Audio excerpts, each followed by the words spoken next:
میبل اور میں۔ میبل لڑکیوں کے کالج میں تھی، لیکن ہم دونوں کیمبرج یونیورسٹی میں ایک ہی مضمون پڑھتے تھے، اس لیے اکثر لیکچروں میں ملاقات ہو جاتی تھی۔ اس کے علاوہ ہم دوست بھی تھے، کئی دلچسپیوں میں ایک دوسرے کے شریک ہوتے تھے۔ تصویروں اور موسیقی کا شوق اسے بھی تھا، میں بھی ان میں ہمدانی کا دعویدار تھا۔ اکثر گیلریوں یا کنسرٹوں میں اکٹھے جایا کرتے تھے۔ دونوں انگریزی ادب کے طالب علم تھے۔ کتابوں کے متعلق باہم بحث مباحثے رہتے۔ ہم میں سے اگر ایک کوئی نئی کتاب یا نیا مصنف دریافت کرتا تو دوسرے کو ضرور اس سے آگاہ کر دیتا، اور پھر دونوں مل کر اس پر اچھے برے کا حکم صادر کرتے۔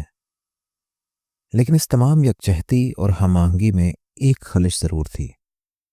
ہم دونوں نے 20ویں صدی میں پرورش پائی تھی۔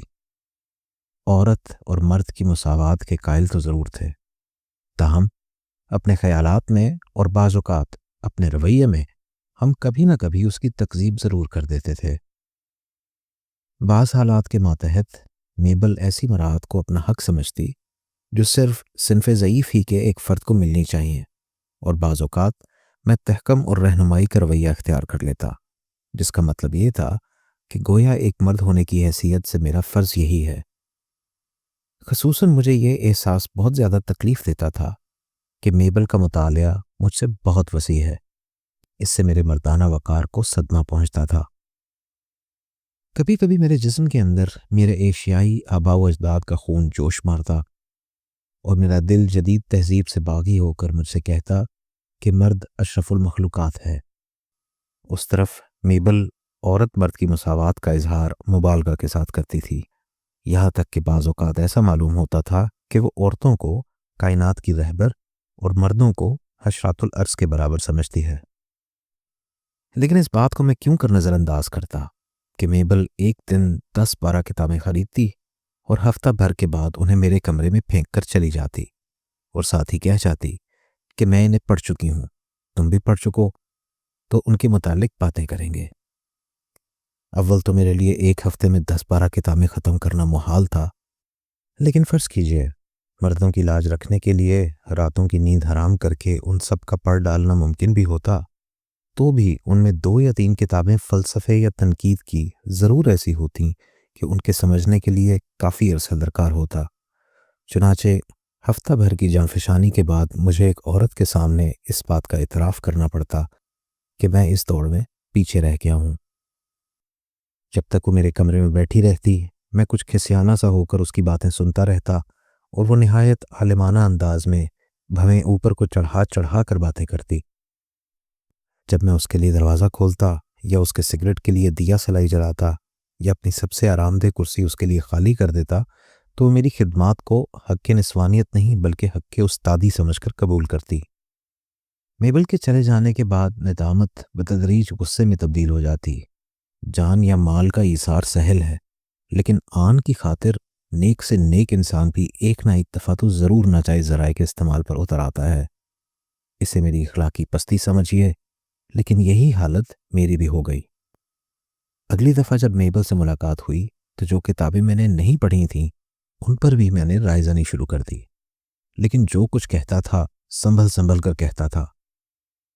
تفصیلات کے متعلق کوئی بات منہ سے نہ نکالتا تھا، سرسری طور پر تنقید کرتا تھا، اور بڑی ہوشیاری اور دانائی کے ساتھ اپنی رائے کو جدت کا رنگ دیتا تھا۔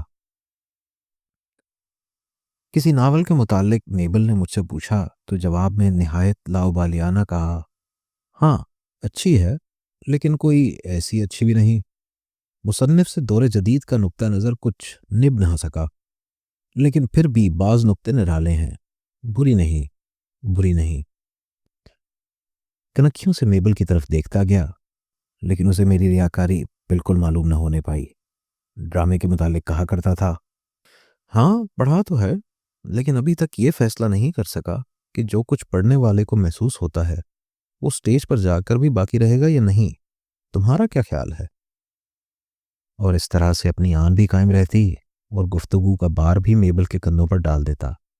تنقید کی کتابوں کے بارے میں فرماتا، اس نقاد پر 18ویں صدی کے نقادوں کا کچھ اثر معلوم ہوتا ہے، لیکن یوں ہی نامعلوم سا، کہیں کہیں بالکل ہلکا سا، اور شاعری کے متعلق اس کا رویہ دلچسپ ہے، بہت دلچسپ، بہت دلچسپ۔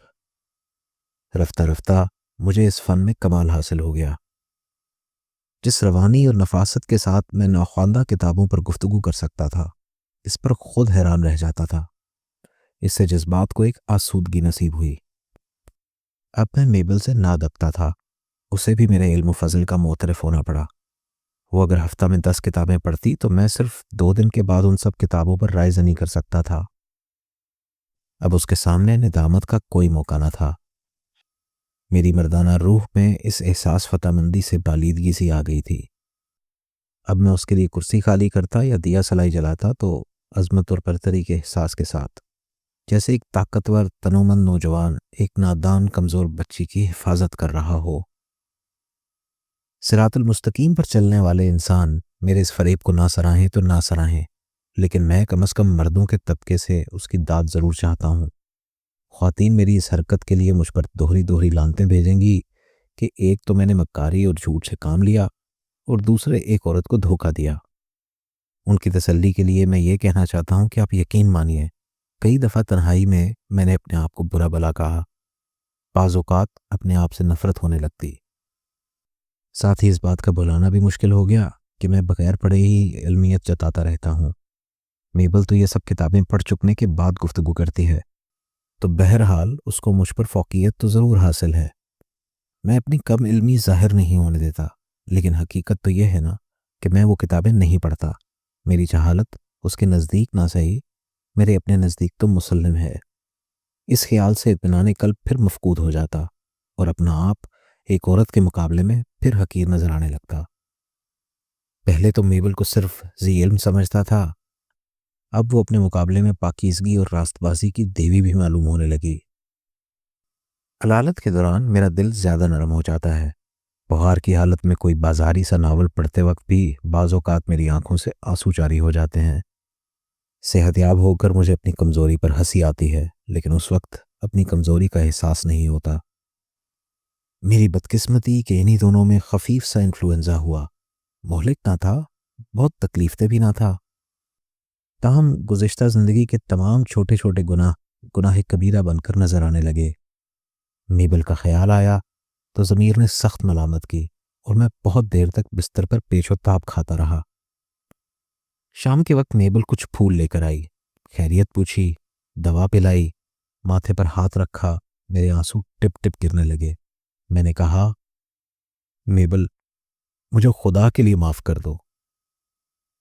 اس کے بعد میں نے اپنے گناہ کا اعتراف کیا، اور اپنے آپ کو سزا دینے کے لیے میں نے اپنی مکاری کی ہر ایک تفصیل کو بیان کیا، ہر اس کتاب کا نام لیا جس پر میں نے بغیر پڑھنے کے لمبی لمبی فاضلانہ تقریریں کی تھیں۔ میں نے کہا، میبل پچھلے ہفتے جو 3 کتابیں تو مجھے دے گئی تھیں ان کے متعلق میں تم سے کتنی بحث کرتا رہا ہوں، لیکن میں نے ان کا ایک لفظ بھی نہیں پڑھا۔ میں نے کوئی نہ کوئی بات ایسی ضرور کہی ہوگی جس سے میرا پول تم پر کھل گیا ہوگا۔ کہنے لگی، نہیں تو؟ میں نے کہا، مثلاً ناول تو میں نے پڑھا ہی نہ تھا، کیکڑوں کے متعلق میں جو کچھ بک رہا تھا وہ سب من گھڑت تھا۔ کہنے لگی، کچھ ایسا غلط بھی نہ تھا؟ میں نے کہا، پلاٹ کے متعلق میں نے یہ خیال ظاہر کیا تھا کہ ذرا ڈھیلا ڈھیلا ہے، یہ بھی ٹھیک تھا؟ کہنے لگی، ہاں پلاٹ کہیں کہیں ڈھیلا ضرور ہے۔ اس کے بعد میری گزشتہ فریب کاری پر وہ اور میں دونوں ہنستے رہے۔ میبل رخصت ہونے لگی تو بولی، تو وہ کتابیں میں لیتی جاؤں؟ میں نے کہا، ایک تائب انسان کو اپنی اصلاح کرنے کا موقع تو دو۔ میں نے ان کتابوں کو اب تک نہیں پڑھا، لیکن اب میں انہیں پڑھنے کا ارادہ رکھتا ہوں۔ انہیں یہیں رہنے دو، تم تو انہیں پڑھ چکی ہو۔ کہنے لگی، ہاں میں تو پڑھ چکی ہوں، اچھا میں یہیں چھوڑ جاتی ہوں۔ اس کے چلے جانے کے بعد میں نے ان کتابوں کو پہلی دفعہ کھولا۔ تینوں میں سے کسی ایک کے ورق تک نہ کٹے تھے۔ میبل نے بھی انہیں ابھی تک نہ پڑھا تھا۔ مجھے مرد اور عورت دونوں کی برابری میں کوئی شک باقی نہ رہا۔